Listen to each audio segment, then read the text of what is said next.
ready to bridge the gap between your apps and unleash the full power of Follow Up Boss automation.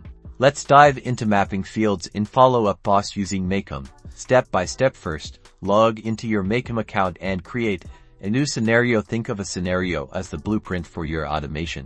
Now, select the app that will trigger your automation. This could be anything, like a new lead entering a Google Sheet or a form submission. Once selected, authorize the connection between Mapp and the trigger app by following the on-screen prompts. Next, add a Follow Up Boss module to your scenario. Search for Follow Up Boss in the app selection and choose the action you want to perform, such as create person or update person. Here's where the magic happens. Field mapping. You'll see a list of fields in Follow Up Boss. Click into each field to map it to the corresponding data from your trigger app. Mapp provides a drop-down menu with available data points. For example, map the name field from your Google Sheet to the full name field in Follow Up Boss. Repeat this process for all relevant fields, ensuring accuracy for a seamless data transfer.